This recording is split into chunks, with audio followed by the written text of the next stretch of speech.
$50 should have children by Hercules. Hercules enjoyed the company of 49 of these daughters in one night. One refused and was doomed to lifelong virginity and was forced to serve as a priestess in the temple of Hercules. 51 sons were born to the 49 daughters. They are two sets of twins. 40 of the 51 sons colonized the island of Sardinia. Oh. This one night accomplishment is called by the Greeks to this day the 13th and the most arduous of the labors of Hercules. Oh, I'm sure it was. Yeah, it's 49 times. You can tell a man wrote that story. but it sounds like it's based on a true story, though. Ooh, I was listening to Ken Colman today, and he was talking about subtraction through promotion. And it is an incredibly interesting idea. He was talking about how what happens is in different organizations, and it's so funny because this is a military 100%. Yeah, just Brett. But he said what happens is you have a performer. You know, any job, you got a performer, a low-level performer, but he's crushing it. He's doing great. So the boss comes in and he's like, hey, good job, bucko. We're promoting you to assistant manager. And he's like, okay. So the manager comes back a month later. Hey, how's it going as assistant manager? And the manager's like, well, I mean, the pay's nice, but, like, the hours are terrible, and I don't really know what I'm doing. Could you give me some training? Is there any way to help me, like, learn to do this better? Oh, yeah, we'll get to it. All right, see you later. And then they come back a month later, and they're like, hey, how's it going? And you're like, well, not much better than last month. Like, I haven't learned anything. I'm trying, but I still feel like I'm failing. I'm directionless. I don't know what the priorities are. I don't know what's going on. Oh, okay. Could I get some training? Oh, well, yeah. We're gonna get you some training. We're gonna get you some training. And then so this continues to play out. And then what happens is you have this kid who was a hard worker who got promoted unwittingly. He didn't ask for the promotion. He just got promoted as a gift, right? But it ends up this gift. Now he feels he went from being a top performer to not even being able to do the job because he wasn't ready for it. He got promoted as a gift, and it ended up being a curse to him. Yep, that's literally the army, because you don't get promoted when you want to be or when you feel ready. Mm-hmm. You get promoted when the army says, like, you make the bare minimum of this requirement, it's time for you to go.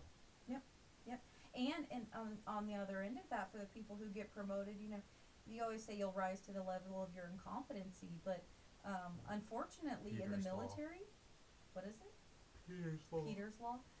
Unfortunately, though, like, that's actually, and Ken Colman talks about this, that's what ends up happening is you have other junior leaders or junior, subordinate people looking and seeing what is happening within that company. They took this guy who was a rock star, they promoted him, and now he's languishing. And nobody wants that job. Job. And so what happens is you have these younger guys who are cognizant enough to look around and see what's happening, and they're like, uh-oh. I don't want to be a sergeant.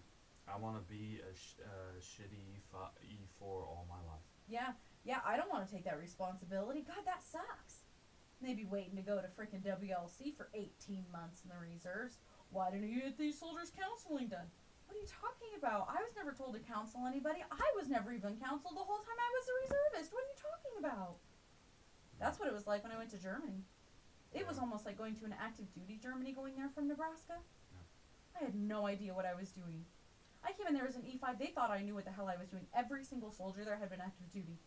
There were like 3 of us who had only ever been reservists. I felt so incompetent. That's what I mean. A lot.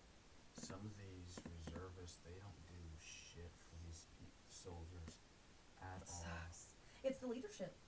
The leaders don't know how to be leaders because the leaders they had didn't know how to be leaders. Because they got promoted so quickly. Since 2001, even before the surge in 2003, people have been getting promoted fast. And we have got these wet behind the ears captains because they didn't get enough time as a lieutenant. And that was one of the things that You know, I remember you had a buddy in Korea, right? You said he was smart, he was with it, he was quick, he was looking to on the fast track to general, but he looked around and was like, I'm out. Dropped his packet and left. Oh, Manzano. That's it. He's who I always refer to. But then there's also a guy when I first got there. He left after a month because it was his time to go. Yeah. I think his name was Sean Parker. No, Sean Park. Korean dude. Mm. I found a OER Mm-hmm. from him. But almost qualified from Colonel Martin. Wow. When I got there, he was a piece of shit. They sucked his soul out. They sucked his soul out. He wasn't even showing up to work towards the end. And somehow, when he PCS, someone turned around and he got command to, I think, Livingston. Peter's Law. you rise to the level of your incompetence. The best example, people even on Wikipedia, they cite Michael from Office. He was one of the best salesmen for that paper company. Yeah. And like forever. They're like, well, you know the business, we'll promote you. Yep. And he's written as a incompetent boss. Mm-hmm. So I always preface that. But he's an incompetent boss.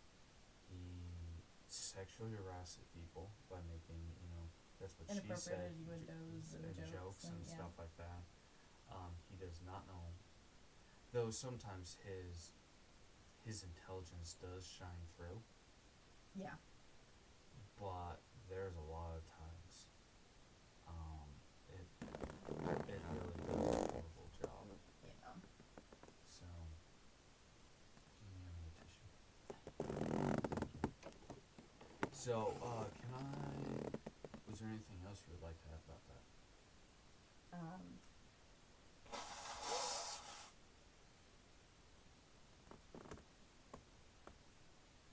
No, that was kind of it.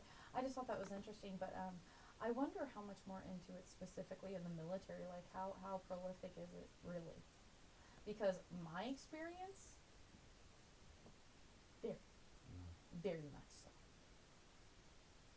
So, is this recording? Mm-hmm. Okay. So, if you'd be so kind to edit this part out, because I don't think most people will give me the grace. So, you talked about, your first crush. Mm-hmm. When you remember your first crush as being a boy. Yes. And you recognize that. Now, as an adult, you would say, no, that's not. You're obviously not attracted to that person. No. I like the idea of the husband and wife, the dynamic of the mother, father, that a woman has a man. Yeah. But you recognize. Yeah. So, see, that's the thing. But still, I think it's okay. I guess maybe it was okay for a woman, but men, we don't really, especially this day and age, we can't really mention this. But, Here, I can pause this.